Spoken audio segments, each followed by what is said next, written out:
1 2.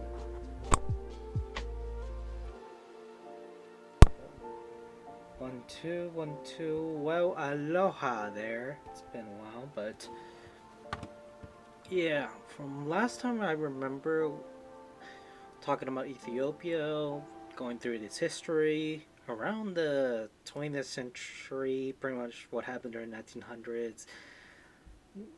Not World War One, World War Two, but like after World War Two, around the Cold War era, where there was a lot of different regimes that changed over, alliances when it came to what is it figures in Cold War like Soviet Union, the United States, and then after the fall of the Soviet Union, it being a big turning point where the Ethiopian government had to change. Well, that's what I remember. From last time we followed, it was the end of the Derg. Yeah, the Derg era. So now we're going through 1991. So Federal Democratic Republic 1991 through present. In July 1991, the EPRDF convened a national conference to establish the traditional government of Ethiopia, composed of a 87th member council of representatives guided by a national charter that functioned as a traditional constitution. In June 1992, the Oromo Liberation Front withdrew from the government. In March 1993, members of the Southern Ethiopian People's Democratic Coalition also left the government. In April 1993, Eritrea gained independence from Ethiopia after a national referendum. In 1994, a new constitution was established, a parliamentary republic with a bicameral legislature and a judicial system. Okay, wait, let me also test to make sure volume's all good, video, lighting. Okay, they should be good, but I'll keep an eye out for it. The first multi-party election took place in May 1995, which was won by the EPRDF. The president of the traditional government, EPRDF leader Mil Zenwali, became the first prime minister of the Federal Democratic Republic of Ethiopia, and Negrasa Gedada was elected its president. The post-Derga Ethiopia's constitution promulgated in 1995, the EPRDF not only took over the Derg's Soviet-inspired promise of a cultural administration and autonomy for the country over 80 ethnic groups, but also borrowed the right to independence secession from the adopted for Ethiopia as originally developed in the Central European Empire of Austria-Hungary and the interwar Soviet Union. In May 1998, a border dispute with Eritrea led to the Eritrean-Ethiopian War, which lasted until June 2000 and cost both countries an estimated $1 million a day. This had a negative effect on Ethiopia's economy, but strengthened the ruling coalition. The Ethiopian War. I haven't heard about it. I guess the Ethiopian one? But, in June, after Eritrea gained independence from Ethiopia, relations were friendly. Okay, so it looked like it was a border conflict where there was some gains, some losses, but I think just because of this article, I'll just follow it. It was a negative impact because most of them have to pay for the war around like $1 million a day. So, yeah, it was a conflict that didn't lead to anything good. Ethiopia's third multi-party election on 15th May 2005 was highly disputed, with many opposition groups claiming fraud. Though the Carter Center approved the pre-election conditions, it expressed its dissatisfaction with post-election events. European Union election observers cited state support for the EPRDF campaign as well as irregularities in ballot counting and results publishing. The opposition parties gained more than 200 parliamentary seats compared with just 12 in the 2000 elections. While most of the opposition representatives joined the parliament, some leaders of the Cud party who refused to take up the parliamentary seats was accused of inciting the post-election violence and were imprisoned. Amnesty International considered them prisoners of consciousness, and they were subsequently released. I heard of this. POC, yes. Anyone in prison because of their race, sexual orientation, religion, or political views, the term referred to those who have been in prison prosecuted for the non-violent expression of their consciously held reason. Prisoners of consciousness, or what is it? Consciousness objector. That's a term I remember when I talk about prisoners of consciousness, because I was thinking about many people like Native Americans who were conscripted into wars that was held by the United States, even though they didn't want to, along with also a basis where they don't want to cause any violence during the war. Consciousness ejectors. That's the term I heard. A coalition.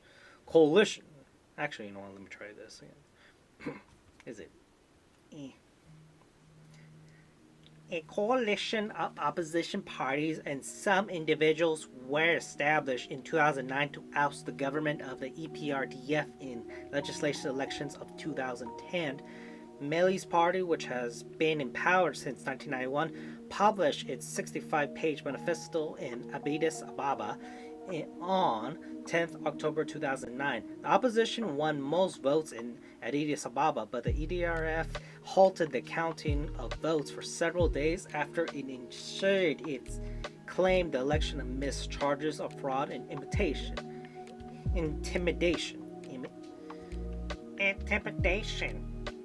In mid-2011, two consecutive missing rainy seasons precipitated the worst drought in East Africa since seen in 60 years. Full recovery from the drought's effects did not occur until 2012, with long-term strategies by the national government in conjunction with development agencies believed to offer the most sustainable results. Alright. Melis died on 20th August 2012 in Brussels, where he was being treated for unspecific illness. Deputy Prime Minister Houari Desalegn was appointed as a new Prime Minister until the 2015 elections, and remained so afterwards, with his party in control of every parliamentary seat. Protests broke out across the country on 5th August 2016, and hundreds of protesters were subsequently shot and killed by police. The protesters demanded an end to human rights abuses, the release of political prisoners, a fair redistribution of the wealth generated by the over a decade of economic growth, and a return of Wodol district to the Abhari region. These events were the most violent crackdown against protesters in sub-Saharan Africa since the Ethiopian government killed at least 75 people during protests in the Oroma region in November and December 2015. Following these protests, Ethiopia declared a state of emergency on 6 October 2016. The state of emergency was lifted in August 2017. On 16th February 2018, the government of Ethiopia declared a 6-month nationwide state of emergency following the resignation of the Prime Minister Houari Desalegn. Houari is the first ruler in modern Ethiopia history to step down. Previously, leaders have died in office or been overthrown. He said that he wanted to clear the way for reforms. Alright, so going through this article, a picture of former Ethiopian Prime Minister Meles Zenawi was one of the key founders of the modern-day Ethiopia under the FDR system. So, seems when it comes to it becoming a democratic government, there was a lot of politicking, a war that happened during the time, allegations of things, and things that come through. Late former Prime Minister Meles Zenawi meeting with the former Indian Prime Minister Manmohan Singh in South Korea's Seoul. So yeah, here's the other article. But how much time? Yeah, I have enough time. Abiy Ahmed and the Prosperity Party 2018 through present. The new Prime Minister was Abiy Ahmed, who made the historic visit to Eritrea in 2018, ending the state conflict between the two countries. For his efforts in ending the 20-year-long war between Ethiopia and Eritrea, Abiy Ahmed was awarded the Nobel Peace Prize in 2019. After taking office in April 2018, 46-year-old Abiy released political prisoners, promised their fair elections for 2019, and announced sweeping economic reforms. As of 6 June 2019, all the previous censored websites were made accessible again. Over 13,000 political prisoners were released, and hundreds of administrative staff were fired as part of the reforms. Ethnic violence rose with the political unrest. There were Oromo Somali clashes between the Oromo, who make up the largest ethnic group in the country, and ethnic Somalis, leading to up to 400,000 that have been displaced in 2017. Ghetto-Oromo clashes between the Oromo and the Gideon people in the south of the country led to Ethiopia having the largest number of people to flee their homes in the world in 2018, with 1.4 million newly displaced people. Starting in 2019, the Mekelle conflict fighting in the Mekelle zone of the Bengal-Gemish region in Ethiopia have reportedly involved militias from the Gumuz people against Amharis and Agwabis. In March 2020, the leader of the Amhara military called Fano, Solomon Antonal, stated that they had not disarmed until Mekelle zone in the Tigray region districts of Welkate and Ra were returned to the control of Amhara region. In September 2018, 23 people were killed in acts of ethnic violence against minorities in the special zone of Oromia near the Ethiopian capital Addis Ababa. 35 people were later killed in Addis Ababa and in surrounding Oromo special zone during the protests against what many regard as a lack of response from the government to the violence. Some were killed by police. On 22 June 2019, factions of security forces of the region attempted a coup d'etat against the regional government, during which the president of Amhara region, Ambash Kanu, was assassinated. A bodyguard sliding with the national factions assassinate General Sedri Mankol, the chief of the general staff of the Ethiopian National Defense Force, as well as his aide, Major General Geza Aber. The Prime Minister's office accused Brigadier General Amne Tish, head of the Amhara Region Security Force, of leading the plot, and Tish was shot dead by police near Bahardara, 24th June. The Fano militia is an Amhara youth group in Ethiopia received as either a protest group or an armed militia. Okay. I'm seeing the time right now, and I have to say that I want to not finish this all, or skim through all this, because what is it? Right now in my head, I am thinking about many things I've gone through. So since 1991 to like the 2000s, they had a border clash war because Eritrea becomes an independent country, and they had some beef along with some people in politics switching on and off. And now when it comes to 2018 to present, there's a lot of clashes of the population. Not many people in government that is still concerned, but more when it comes to the human population and so many different ethnic groups that they're tackling in.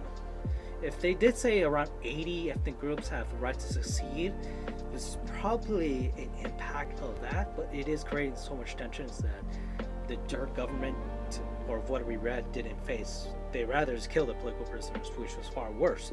But it does show that there is some problems that are going through the democratic government versus the military junta or the coup d'etat military group, the authoritative government of the Derg, face that they have not faced, and maybe it's for the better.